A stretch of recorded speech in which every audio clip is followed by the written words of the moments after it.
अस्सलाम वालेकुम स्टूडेंट्स। आज मैं आपको बायो का एक टॉपिक जो है वो क्लियर करवाना चाहूँगी। आई होप मैं आप लोगों के कॉन्सेप्ट्स क्लियर करवा सकूँ। मेरा आज का टॉपिक है डाइजेस्टिव सिस्टम। ठीक है,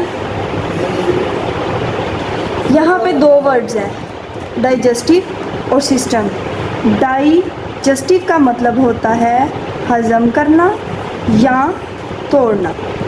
ठीक है। सिस्टम, अब सिस्टम क्या होता है, जैसे कोई एक ऑर्गेनाइजेशन है, उसमें डिफरेंट लोग काम करते हैं, वो लोग मिलकर एक सिस्टम बनाते हैं। लाइक आप स्कूल की एग्जांपल ले लें। स्कूल में जो है वो डायरेक्टर होता है, फिर principal, vice principal, students, teachers, ये सारे मिलके क्या बनाते हैं, एक सिस्टम बनाते हैं। अब हमारी बॉडी के अंदर, जैसे कि आई होप आप लोगों को पता होगा, जो बेसिक यूनिट ऑफ लाइफ है वो क्या है। बेसिक यूनिट ऑफ लाइफ हमारे पास क्या है, सेल। यानी जो जानदार है ना, जानदार में अब पौधे भी आते हैं, जानवर भी आते हैं। जानदारों की ज़िंदगी बेसिकली स्टार्ट कहाँ से होती है, सेल से। ठीक है। सेल, जैसे आप लोगों ने कुरान पाक में भी सुना होगा कि इंसान को जमे हुए लोथड़े से पैदा किया है। वो खून का जमा हुआ लोथड़ा क्या है, सेल। अब ये डिवीजन आगे फर्दर कैसी होती है, मैं आपको बता रही हूँ कि एक सिस्टम कैसे बनता है। सेल्स होते हैं, सेल्स जब आपस में कंबाइन होते हैं तो क्या बनाते हैं, टिश्यूज़। टिश्यूज़ आपस में कंबाइन होते हैं तो हमारे पास ऑर्गेनेलीज बनती हैं। ऑर्गेनेलीज जब आपस में कंबाइन होती हैं तो मेरे पास क्या बनता है, ऑर्गन। ऑर्गन्स जब आपस में इकट्ठे होते हैं, असेंबल होते हैं, मिलते हैं, तो वो क्या बनाते हैं, सिस्टम। ठीक है। इस तरह देखें, सेल था, टिश्यूज़ बने, टिश्यू से ऑर्गेनेलीज, ऑर्गेनेलीज से ऑर्गन्स, ऑर्गन से सिस्टम। यानी इन चीज़ों ने मिलकर एक क्या बना दिया, सिस्टम। अब ह्यूमन बॉडी के अंदर एक होता है डाइजेस्टिव सिस्टम, ठीक है, रिस्पायरेटरी सिस्टम,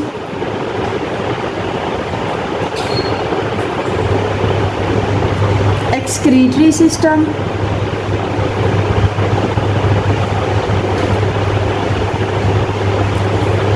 उसके अलावा सर्कुलेटरी सिस्टम।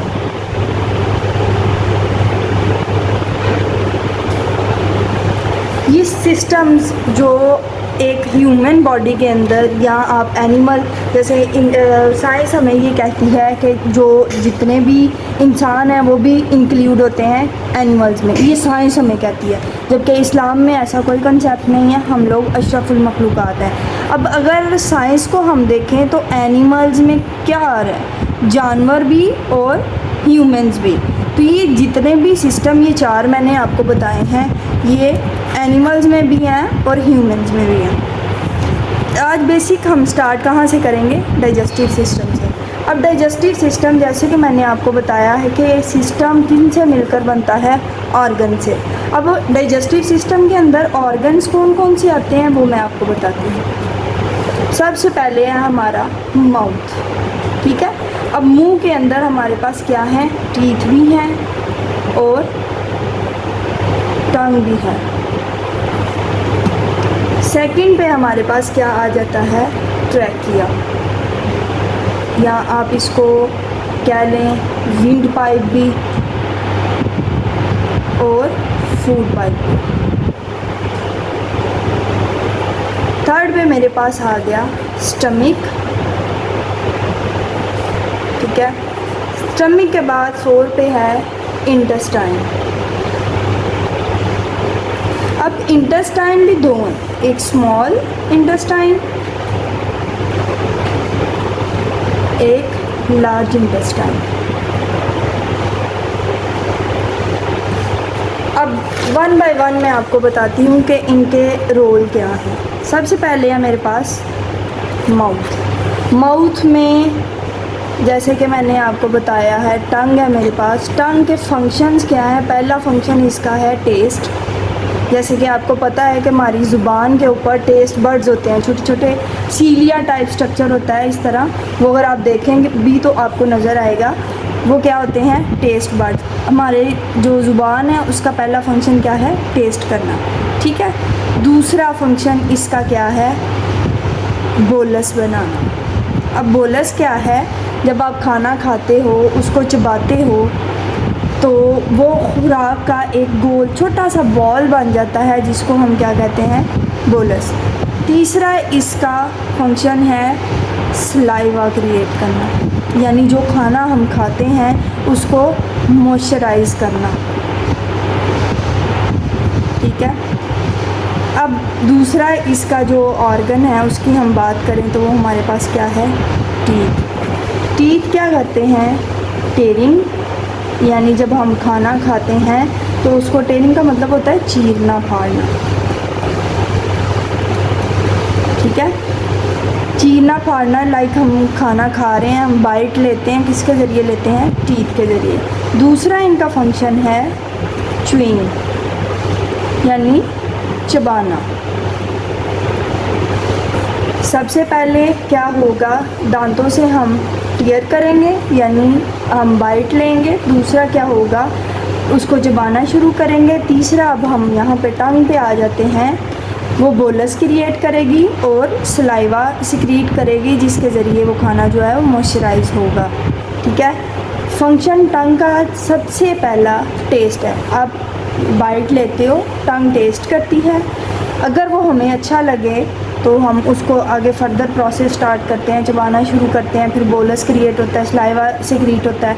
अगर वो हमें नागवार गुजरे, हमें पसंद नहीं आए खाना, तो हम उसको जो है वो थूक देते हैं। अगर दूसरा हम देखें ऑर्गन, उसमें आ जाता है ट्रैकिया। ट्रैकिया जैसे कि मैंने आपको बताया है, विंड पाइप और फूड पाइप, इसको दोनों कहते हैं। ठीक है। ये दरमियान में हमारी गर्दन से आगे गुजरती है, नाली होती है। ठीक है। उसमें इस नाली के ऊपर जो है ना, इस तरह एक ढक्कन होता है, लिड होता है, जिसको क्या कहते हैं? एपिग्लॉटिस। इस ढक्कन का फंक्शन क्या है? आप अक्सर खाना खाते हुए अगर बोलते हो तो आपका खाना जो है वो फूड पाइप से किस में चले जाता है? विंड पाइप में। वो कैसे जाता है? ये ढक्कन ऊपर उठ जाता है, जिसकी वजह से वो खाना जो है हमारा विंड पाइप में चले जाता है, तो हमें गोता भी लग जाता है। बाज़ दफ़ा वो खाना हमारा जो है ना वो नाक के थ्रू बाहर भी आ जाता है। ठीक है। तो इस एपिग्लॉटिस का फंक्शन ये है कि जब हम खाना खा रहे हैं, तो जब आपने नोटिस किया होगा कि जब आप निवाला अंदर भेजते हो तो आपका सांस बंद हो जाता है, या पानी पी रहे हो तो सांस बंद हो जाता है। वो किस वजह से होता है? क्योंकि ये ढक्कन जो है ना, ये एपिग्लॉटिस, ये लिड बंद होता है ताकि आपका खाना और पानी जो है वो फूड पाइप में जाए। अगर आप दरमियान में बोलते हो तो ये ओपन हो जाएगा और आपका खाना किधर चले जाएगा? विंड पाइप में। सिर्फ इसका ये फंक्शन है कि ये हमारे मुंह से खुराक लेके, ये ट्रैकिया जो है ना, मुंह से बोलस का वो छोटा सा एक टुकड़ा लेके वो किधर भेजता है? हमारे स्टमक के अंदर। इसका फंक्शन यही है, बस खुराक को पास करना। कहाँ से? माउथ से स्टमक तक। ठीक है। स्टमक में अब आ जाए। स्टमक में हमारे पास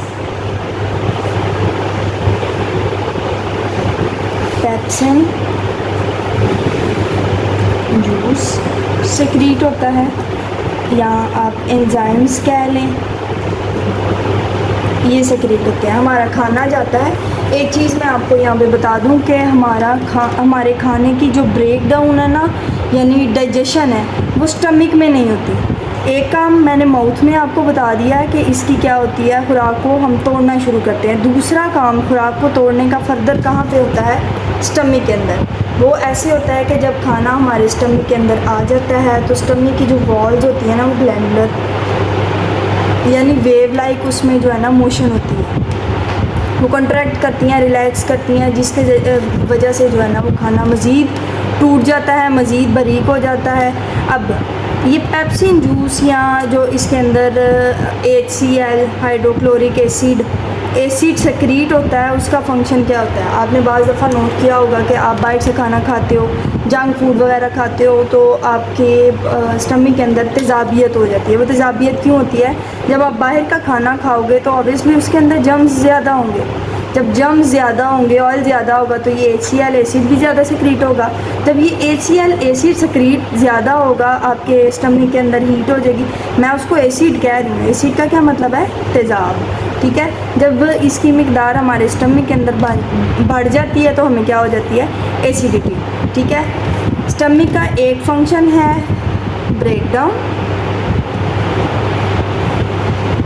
सेकंड फंक्शन है इसका to kill germs, third secrete HCl, ठीक है। उसके बाद ये जब प्रोसेस यहाँ पे हो जाता है तो नेक्स्ट कहाँ पे आ जाता है? स्मॉल इंटेस्टाइन के अंदर। स्मॉल इंटेस्टाइन में अब जो खुराक है ना, इसकी एब्जॉर्प्शन होती है, ठीक है।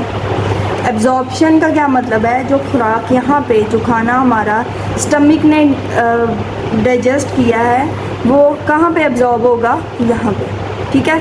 जो खाना यहाँ पे एब्जॉर्ब नहीं हो सकता वो कहाँ पे चले जाता है? लार्ज इंटेस्टाइन, ठीक है। लार्ज इंटेस्टाइन में एब्जॉर्प्शन के बाद जो अनएब्जॉर्ब या अनडाइजेस्ट एबल फूड होता है वो लार्ज इंटेस्टाइन में आ जाता है। यहाँ से लार्ज इंटेस्टाइन से फर्दर आगे कहाँ चले जाता है? रेक्टम में। वो खाना जो हम हज़म नहीं कर पाते या हज़म नहीं होने वाला होता वो किधर चले जाता है? रेक्टम में। रेक्टम से हमारी outside the body. I hope आप लोगों को ये टॉपिक की समझ आई होगी। अगर किसी को कोई कन्फ्यूज़न हो तो वो दोबारा एक दफ़ा वीडियो रिपीट देख सकता है। Thank you so much. अल्लाह हाफिज़।